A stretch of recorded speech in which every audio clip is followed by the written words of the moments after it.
आज पाकिस्तान और ऑस्ट्रेलिया के दरमियान वनडे सीरीज का पहला मैच था और पाकिस्तान को पहले मैच में 2 विकेटों से शिकस्त हुई है। पाकिस्तान ये मैच हार तो गया है, लेकिन कुछ पॉजिटिव चीज़ें नज़र आई हैं तो कुछ नेगेटिव भी नज़र आई हैं। हम पहले बात कर लेते हैं पॉजिटिव चीज़ों के हवाले से, जैसे कि मोहम्मद रिजवान की कप्तानी, नसीम शाह की बैटिंग, हारिस रऊफ की बॉलिंग। इस पूरे मैच में अगर देखें तो पाकिस्तान टीम लड़ती हुई नज़र आई है और कुछ चीज़ें ऐसी भी नज़र आई हैं कि हमें दूसरों की याद आई, यानी कि फ़खर की याद आई, इमामुल हक की याद आई है। तो इसी तरह से मोहम्मद रिजवान की कप्तानी पर बात करें तो मोहम्मद रिजवान ने जिस कदर कप्तानी की है, मोहम्मद रिजवान पे बहुत ज़्यादा प्रेशर था, क्योंकि पाकिस्तान ने वर्ल्ड कप 2023 के बाद पहला वनडे मैच खेला था और पाकिस्तान वनडे वर्ल्ड कप में सेमीफाइनल से भी बाहर हो गया था। तो इस वजह से पाकिस्तान एक लंबे अरसे के बाद, 1 साल के बाद वनडे मैच खेलने जा रहा था, तो मोहम्मद रिजवान पर प्रेशर भी था। और जिस कदर पाकिस्तान ने बैटिंग की है, फ्लॉप बैटिंग की है, 204 रन का टारगेट दिया और उसको चेज कर जिस कदर फाइटिंग दिखाई है पाकिस्तान ने बॉलिंग की जानिब से मोहम्मद रिजवान की कप्तानी में आके, तो एक चीज़ साबित हुई है कि मोहम्मद रिजवान फाइटिंग कप्तान साबित हुए, क्योंकि ये वो ग्राउंड है MCG। इसी ग्राउंड में तो पाकिस्तान के ग्रेट कप्तान इमरान खान ने वर्ल्ड कप यहीं से जीता था, इंग्लैंड को शिकस्त दी थी इसी ग्राउंड में, और आज मोहम्मद रिजवान अपनी कप्तानी की कैरियर का आगाज़ इसी ग्राउंड से करने जा रहे थे। तो इस वजह से बहुत पॉजिटिव जैसे कि वाइब्स आने लग जाती है ना पाकिस्तान की कप्तानी से, तो वो आई है मोहम्मद रिजवान की कप्तानी से। दूसरी जानिब नसीम शाह ने पाकिस्तानी बैट्समैनों को बता दिया है कि ऐसी पिचों पे, ऐसे ममालिक में ऐसे खेला जाता है। जहाँ 4 छक्के लगाए हैं नसीम शाह ने, और पाकिस्तान की जिस कदर 43 रन की इनिंग्स खेली है नसीम शाह ने, अगर ये 43 रन ना होते तो पाकिस्तान 160 रन पे खड़ा होता और पाकिस्तान 160 पे मीन्स के पाकिस्तान कब का हार चुका होता। लेकिन पाकिस्तान एक तो शाहीन अफरीदी ने 27-28 रन का इजाफा किया, नसीम शाह ने 43 रन का इजाफा किया, तो पाकिस्तान इस तरह से 35 रन बाबर आजम ने किए हैं, तो इस तरह से टोटल करने में कामयाब हुआ है 204। लेकिन एक वक्त ऐसा भी आ गया था कि पाकिस्तान ये मैच जीतने जा रहा था।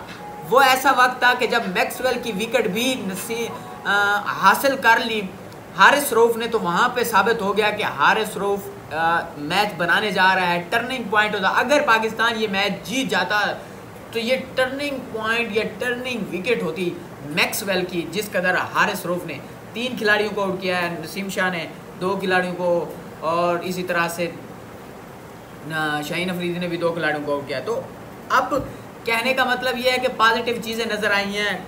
शाहीन की रिजवान की कप्तानी, नसीम शाह की बैटिंग, जो उन्होंने बैट्समैनों को बताया कि ऐसी पिचेस पे ऐसे खेलते हैं, फास्ट होके खेलते हैं, और हारिस रऊफ ने तेज़ करने की कोशिश की है। T20 के बॉलर्स हैं, टेपिया बॉलर कहते हैं इसे, और उसमें आप जान लड़ाते हुए नज़र आए, लेकिन क्रूशल टाइम पे हारिस रऊफ ने खुश नहीं किया। पहले उसने विकेटें ली हैं, पहले उसने मैक्सवेल को 2 और खिलाड़ियों को आउट किया है, लेकिन क्रूशल टाइम में जब उसे उसकी विकेट की ज़रूरत थी तो उसने विकेट नहीं निकाली, क्योंकि आगे भी कप्तान खड़ा था।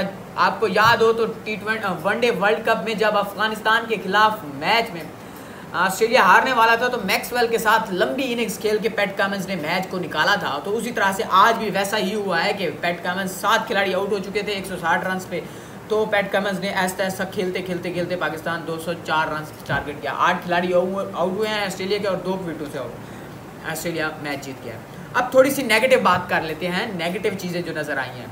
फ़खर की याद आई, फ़खर के जाने के बाद जब फ़खर ज़मान खेल रहे थे तो हमें फ़खर की इस कदर अहमियत का अंदाज़ा नहीं था, लेकिन अब फ़खर टीम में नहीं है तो अब उसकी अहमियत का अंदाज़ा होने लग गया है कि इम्पैक्ट प्लेयर है, खेलने वाला है, गेम में जान डालने वाला है, मैच जिताने वाला है, मैच विनर है, सिक्सेस लगा सकता है, बॉलर्स को उधेड़ के रख सकता है।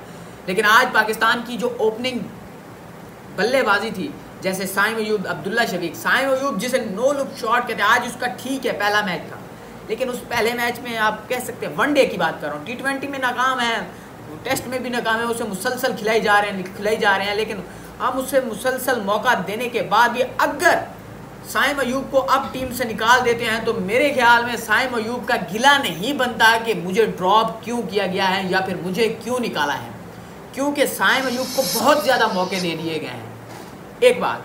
दूसरी चीज़ ये अब्दुल्ला शफीक भाई तुम्हें क्या है, तुम इतनी थके हुए क्यों हो, रात को सोते नहीं हो क्या, क्या क्या परेशानी क्या है आपके, कोई मसाइल चल रहे हैं, थके हुए हो, क्या चीज़ है, आपको खाना टाइम से नहीं मिलता, खाना ज़्यादा खा लेते हो, क्या चीज़ है, मसल्स आपके क्या हैं, हर वक्त ऐसे लूज रहता है, थका हुआ नज़र आता है, कोई एक्टिवनेस नहीं होती, तेज़ दम, जिस तरह ओपनिंग बल्लेबाज हो भाई, पाकिस्तान क्रिकेट टीम के आप ओपनिंग बल्लेबाज हो, आपको तो एक्टिव नज़र आना चाहिए, जोश होना चाहिए, आप तो थके से होते हो, नज़र आ रहा होता है कि आप जल्दी विकेट गंवा के चले जाओगे।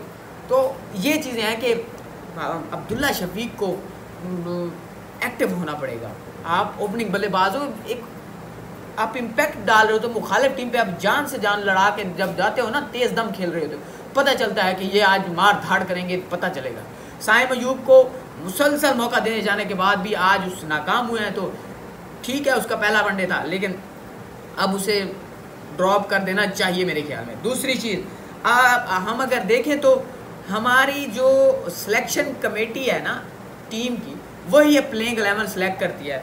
अब बात दरअसल ये है कि उस सिलेक्शन कमेटी में फैसले भी उसी तरह से होंगे कि बाहर बैठने वाले लोग फैसला करेंगे कि कौन सा खिलाड़ी कैसे खेलेगा। अब इमाम उल हक की देखें 49 पॉइंट समथिंग उसकी एवरेज है, हम उसको लेके ही नहीं गए। अब समझ नहीं आ रही कि अब्दुल्ला शफीक ठीक है, साइम अयूब ठीक है, लेकिन इन दोनों को क्यों ड्रॉप कर रहे हो। अगर हम अब रिजवान की बात को तस्लीम भी कर लें कि रिजवान कहते हैं चैंपियन ट्रॉफी हमारे माइंड में है, तो चैंपियन ट्रॉफी की ट्रेनिंग से करने के लिए हमारे पास यही 2-3 सीरीज़ें तो हैं। ये हो गई, ऑस्ट्रेलिया के खिलाफ हो गई, उससे आगे साउथ अफ्रीका के खिलाफ होगी, उसके आगे हमारे पास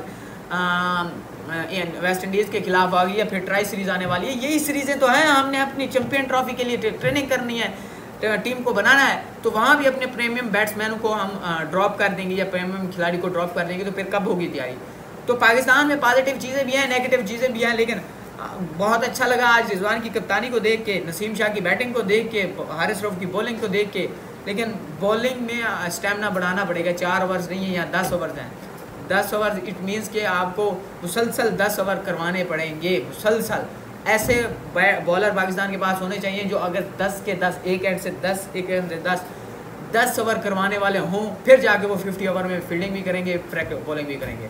तो ये वाली चीज़ होनी चाहिए। बहुत बहुत शुक्रिया। बाकी अगर बात करें तो पाकिस्तान और ऑस्ट्रेलिया के दरमियान सीरीज़ का दूसरा वनडे मैच एडलेड में जुम्मे वाले दिन 8 नवंबर को खेला जाएगा, और ये मैच भी पहले मैच की तरह 8:30 बजे सुबह पाकिस्तानी वक्त के मुताबिक शुरू होगा और जारी रहेगा जैसे कि आज हुआ है। बहुत बहुत शुक्रिया, अल्लाह हाफ़िज़।